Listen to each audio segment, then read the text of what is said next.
राज्यसभेच्या खासदार मेधा कुलकर्णी यांनीही कर्नल पुरोहित यांच्या पुण्यातील घरी जाऊन त्यांचं अभिनंदन केलं। यावेळी मालेगाव बॉम्बस्फोट प्रकरणावर भाष्य करताना त्यांनी काँग्रेसवर हल्लाबोल केला। द काश्मीर फाईल्स प्रमाणे द मालेगाव फाईल्स हा सिनेमा काढायला हवा अशी मागणी त्यांनी केली। खोटी संकल्पना तयार करून ज्यांनी निर्दोष भगत यांच्या चित्रपट निघाला पाहिजे।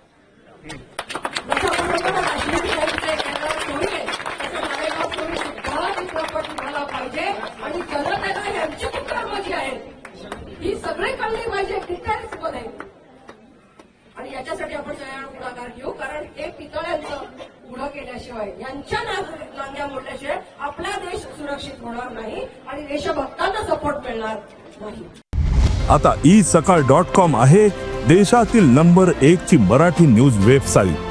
प्रत्येक अपडेटसाठी isakal.com ला नक्की भेट द्या।